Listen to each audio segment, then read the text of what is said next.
देते और उन्हीं के खिलाफ भोंकते हैं। हाँ, और हक्कानियत की दलील जब इमाम अहमद रजा का विसाल हुआ ना, अशरफ अली थानवी से शागिर्द ने कहा, हुजूर कहा कि आज बरेली के मौलाना चले गए, मामला ठंडा पड़ गया, अब कुछ नहीं होने वाला है। वो तो गए। अशरफ अली थानवी ने ठंडी सांस ली और कहा, आह बहुत बड़ा आलिम चला गया। शागिर्द कहने लगा, हुजूर पूरी जिंदगी कुफ्र के फतवे दिए उन्होंने आपको और आप उनकी मौत पे अफसोस कर रहे हैं। शागिर्द के कंधे पे हाथ रख के थानवी जी ने कहा था, सुन, इश्क के जिस मयार पे जिस मकाम पे वो था ना, अगर हमें काफिर ना कहता तो खुद काफिर हो जाता। ये तो गैरों ने भी माना कि इश्क के जिस मकाम पे वो था, अगर हमें काफिर ना कहता तो खुद काफिर हो जाता। खुदा की कसम, इमाम अहमद रजा को यूं ही आला हजरत नहीं कहा जाता। मैं कहता हूं अपने वक्त के सबसे बड़े सूफी को अहमद रजा कहा जाता है।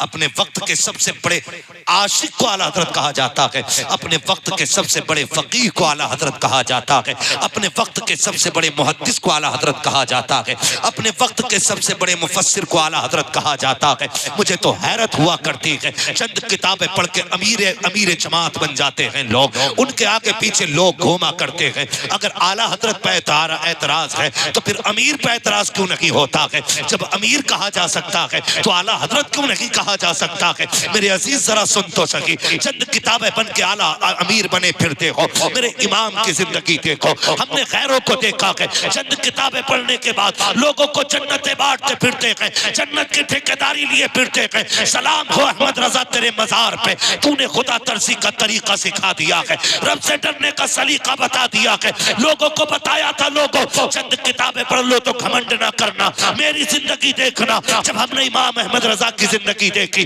हमने देखा एक नहीं 1000 से ज्यादा किताबें लिखने वाला इमाम अहमद रजा, 1000 से ज्यादा नाते लिखने वाला इमाम अहमद रजा, कुरान की तफसीर लिखने वाला अहमद रजा, कुरान का तर्जमा लिखने वाला अहमद रजा। और खुदा की कसम, वो कुछ तो तसव्वुर में देखने की बात करते हैं। अहमद रजा वो है जिसने माथे की निगाहों से हुजूर को देखा है, जिसने जागते हुए देखा है। अहमद रजा अब तो घमंड आ गया होगा, अब तो जन्नत के मालिक बन गए होगे, ये अपनी जगह है, लेकिन मेरी हकीकत पूछते हो तो सुनो, आज भी डर लगता है। और मैं कहता हूँ मुजरिम को न शर्माओ, बाप कफन ढक दो, मुंह देख के क्या होगा, पर्दे में भलाई। नारे तकबीर, नारे रिसालत, नारे गौसियत, मसलके आला हजरत, फैजाने आला हजरत, जश्ने दस्तारबंदी, सरजमीने शेरगर, मदरसा गुलशने हुसैन,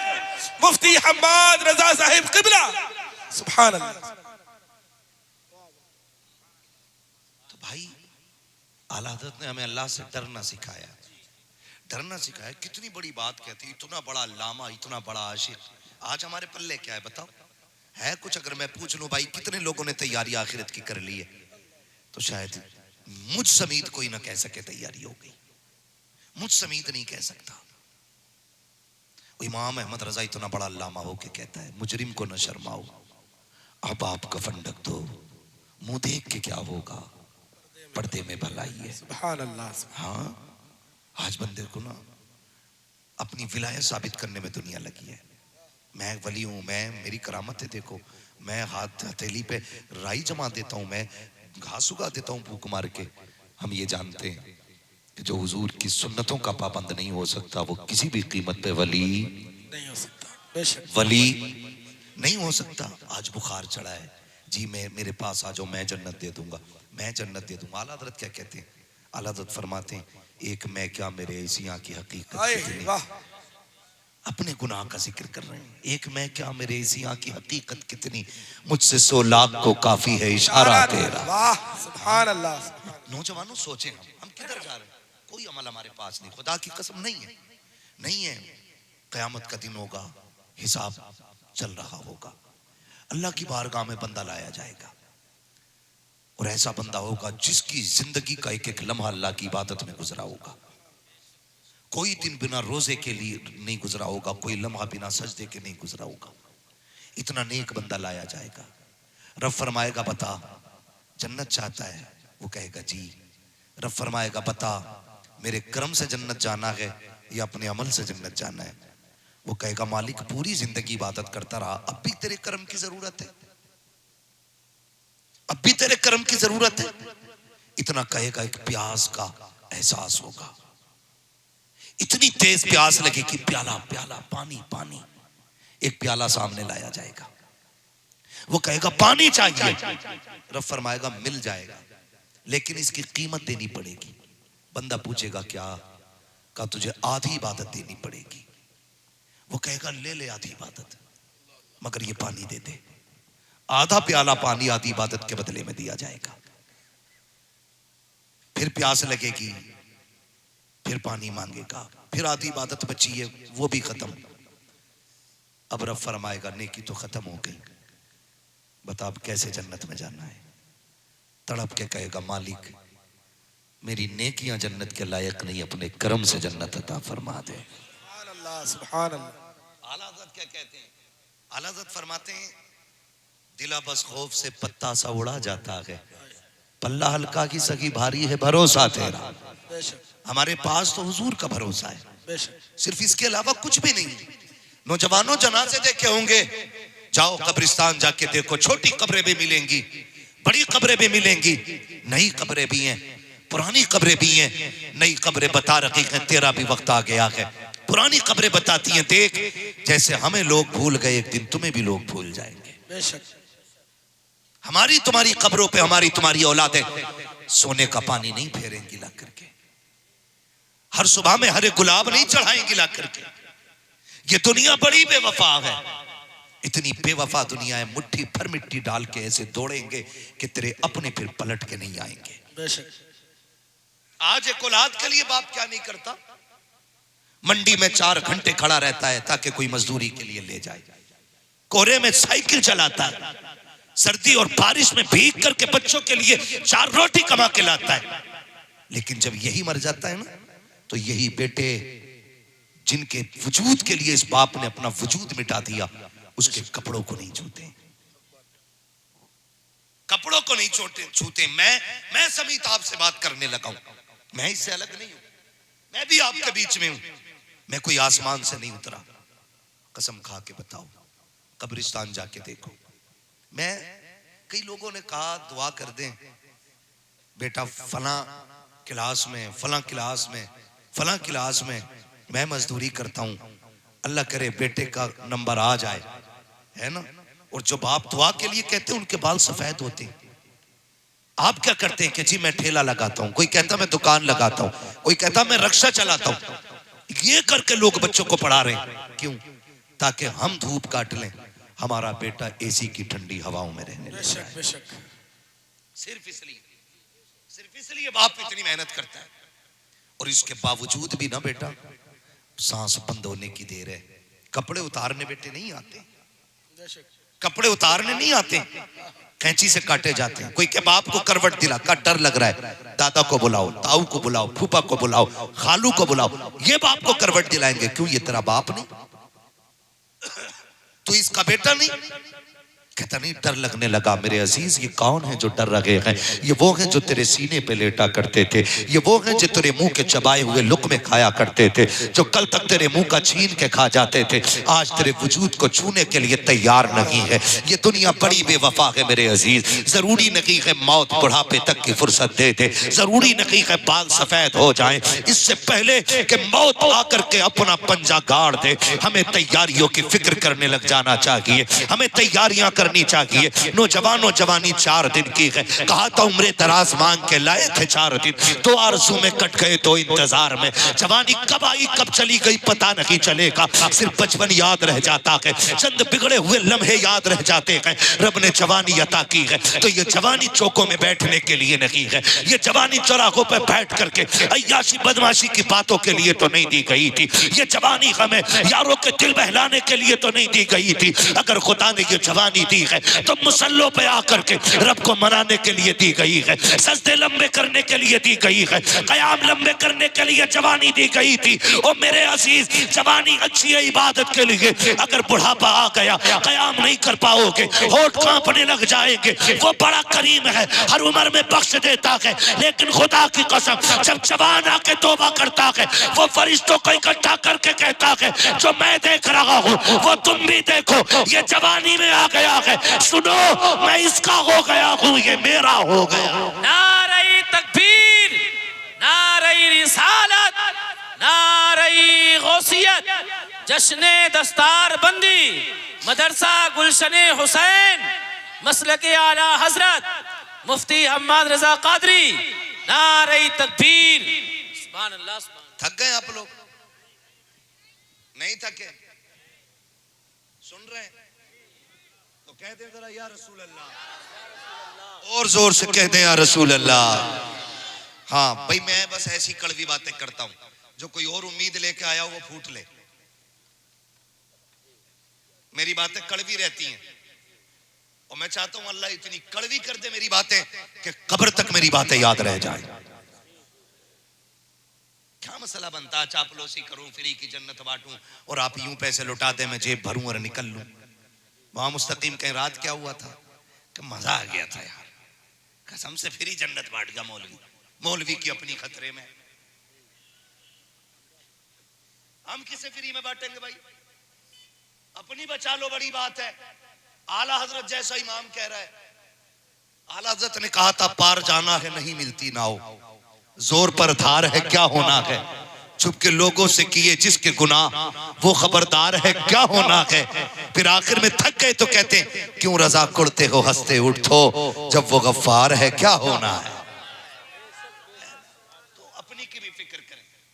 हम लोग ना खाली बाजार की तरफ दौड़ जाते हैं, कोई कहते तावीज बट रहे हैं, बाबा आए हुए हैं, नंगे हैं और तावीज दे रहे हैं। खुदा की कसम इतनी भीड़ मस्जिदों में नहीं है जितनी भीड़ तावीज और गंडों की दुकानों पे लगी पड़ी है। बाबा के पास चले जाओ ना तो नंबर लगाना पड़ रहा, नंबर नहीं आ रहा। और मस्जिदों में चले जाओ तो सफे की सफे साफ, झंडा लगा है सरकार की आमद मरहबा, बाहर भी आएगी, पूरा घर सज जाएगा। अच्छी बात है, सजाओ, लेकिन मैं इतना कहता हूँ सिर्फ घर ना सजाओ, खुदा तौफीक दे तो हुजूर की आमद से दिल भी सजाने चाहिए। सुभान अल्लाह। क्या सजना चाहिए?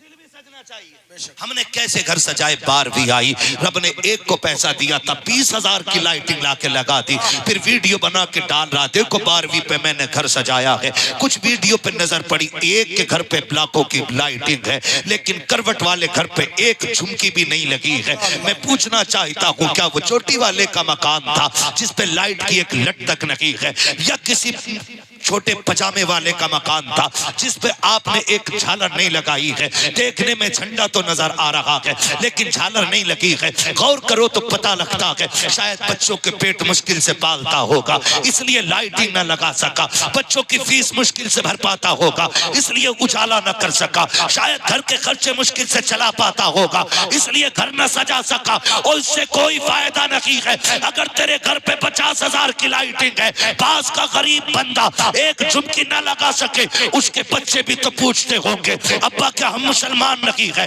क्या हमें लाइटिंग नहीं लगानी चाहिए? कितने बहाने बना करके वो गरीब बच्चों को तसल्ली देता होगा, कितने झूठे वादे करता होगा। कभी कहता होगा वक्त नहीं मिला है, कभी कहता होगा आइंदा साल सजाया जाएगा। ये देखो मेरे हाथ जुड़े हैं, तुम्हें खुदा का वास्ता अगर घर भी सजाया करो तो सिर्फ खुद को देख करके नहीं, पड़ोसी को देख करके सजाया करो। अल्लाह ने तुझे पैसा दिया है, सिर्फ अपना घर न सजा।